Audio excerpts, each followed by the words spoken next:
তিনিচুকীয়া জিলাৰ মাৰ্ঘেৰিটাস্থিত চেগুনবাৰী চাহ বাগিচাৰ ফেক্টৰীত মাৰ্ঘেৰিটা পৌৰসভাই ওলমালে তলা।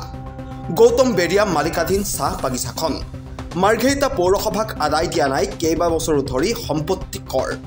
৫ লাখ টকা আদায় দিবলৈ আছে পৌৰসভাক।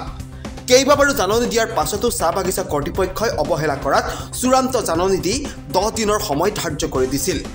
কিন্তু নিৰ্দিষ্ট সময় উকলি যোৱাৰ পাছতো পৌৰসভাৰ জাননীক গুৰুত্ব নিদিলে বাগিচা কৰ্তৃপক্ষই, যাৰ বাবে পৌৰসভাখনৰ কাৰ্যবাহী বিষয়া প্ৰতিম গগৈৰ নেতৃত্বত এটা দল উপস্থিত হৈ ফেক্টৰীটো চিল কৰি দিয়া দেখা যায়।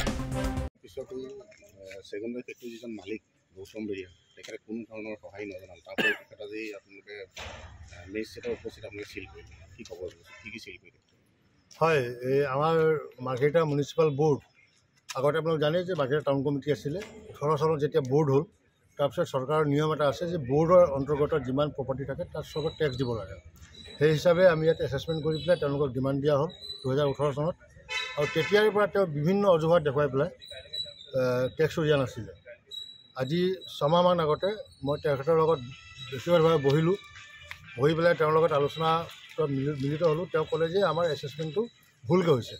তাৰপিছত তেওঁলোকৰ ৰিপ্ৰেজেণ্টেটিভ আমাৰ ইঞ্জিনিয়াৰ মিলি পেলাই ৰিএছেছমেণ্ট কৰিলে। ৰিএছেছমেণ্ট কৰি পেলাই তেওঁক ডিমাণ্ডটো দিয়া হ'ল। সেই ডিমাণ্ডটো তেওঁ দিবলৈ নিদিলে। ফলত লাষ্ট আমি যোৱা 1 তাৰিখে এটা নটিচ দিলোঁ যে 10 দিনৰ ভিতৰত যদি পইচাটো নিদিয়ে আমি বিহিত ব্যৱস্থা গ্ৰহণ কৰিম। আৰু সেই হিচাপে আমি কপিটো আমি কেছটো চিভিল এডমিনিষ্ট্ৰেটৰক চমজাই দিলোঁ। কাৰণ আজিকালি 15 ফাইনেন্স কমিশ্যন যিটো মেণ্ডেট আছে, আমি টেক্স কালেকশ্যন কৰিব নোৱাৰিলে 15 ফাইনেন্সৰ হেৰিটো পইচাটো নাপাওঁ আমি। তো তাৰ কাৰণে আমি এইটো কৰিবলৈ বাধ্য হ'লোঁ। কিমান দিন বন্ধ ৰাখিব এইটো? তেওঁ টেক্সটো দি দিলে আমি খুলি দিম। টেক্সটো নিদিয়ালৈকে এইটো আমি আমাৰ ফালৰ পৰা আমি বন্ধ কৰি দিলোঁ। তেওঁলোকে একচুৱেলি আমাক প্ৰপাৰ্টি টেক্সটো দিয়া নাছিলে। এতিয়া 2018 চনৰ পৰা আমাৰ মাৰ্ঘেৰিটা মিউনিচিপাল বৰ্ডত প্ৰপাৰ্টি টেক্সটো লাগু কৰা হৈছে।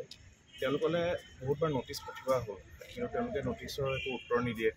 তেওঁলোকে যদি টেক্স দিব পৰা নাই, কিয় দিব পৰা নাই সেইটোৰো একো উত্তৰ নিদিয়ে। চ' ফাইনেলি আমি 31 তাৰিখৰ দিনা ফাইনেল নটিচ এখন আমি পঠালোঁ, ষ্টেটিং ডেট যদি তেওঁলোকে যদি এইটো কৰিব নোৱাৰে দেন 10 দিনৰ সময় দিয়া গৈছে। যদি একো গ্ৰহণযোগ্য উত্তৰ নাপায় তেতিয়াহ'লে ফেক্টৰীটো চিল কৰাব। তেওঁলোকৰ আপোনাৰ দিবলৈ বাকী আছে এৰাউণ্ড 5 লাখ ৰুপিজ। চ' এতিয়া সেইকাৰণে 10 দিনটো কলি গ'ল, আৰু সেইকাৰণে আজি 12 তাৰিখৰ দিনা ফেক্টৰীটো তেওঁলোকক চিল কৰি দিয়া হৈছে।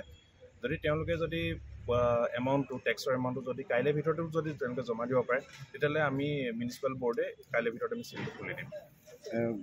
ফেক্টৰীৰ লগত গেছ পাইপো সংযুক্ত হৈ আছে আৰু ইলেক্ট্ৰিচিটি কানেকশ্যনো আছে, কাটি দিয়া নটিচ দি পঠিয়াব নেকি তেখেতে? নাই, এতিয়াতো সদ্যহতে অকল ফেক্টৰীটো এনেকৈ বন্ধ কৰি দিয়া হ'ল, বাকীখিনি আমি কৰি কৰা নাই। জাষ্ট মানে তেওঁলোকৰ যিখিনি মুভেবল মেটেৰিয়েলছ, সেই ফেক্টৰীৰ যিখিনি নিজৰ মুভেবল মেটেৰিয়েল সেইখিনি তেওঁলোকে ক'তো লৈ যাব নোৱাৰে। সেইটো কাৰণে তেওঁলোকৰ বৰ্তমান এতিয়া অফিচ ৰুমটো চিল কৰা হৈছে, যাতে তেওঁলোকে তাৰ পৰা একো ফাইল উলিয়াব নোৱাৰে। ৱে ব্ৰিজটো চিল কৰি দিয়া হৈছে, ষ্ট'ৰ ৰুম, আৰু লগতে তেওঁলোকৰ যিখন মেইন গেট সেইখন চিল কৰি দিয়া হৈছে।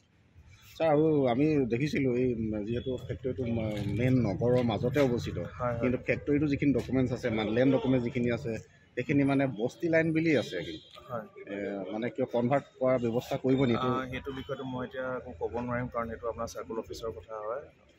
চ' চাৰ্কল অফিচাৰে এইটো বিষয়ে ভালকৈ ক'ব পাৰিব। কিন্তু তেওঁলোকে যাতে ইয়াৰ পৰা যদি একো ডকুমেণ্টছ লৈ যাব নোৱাৰে এই সময়ছোৱাত, সেইকাৰণে আমি অফিচটো আমি চিল কৰিছোঁ। মাৰ্ঘেৰিটাৰ পৰা মিথুন বৰুৱাৰ ৰিপৰ্ট, এনি টাইম 24।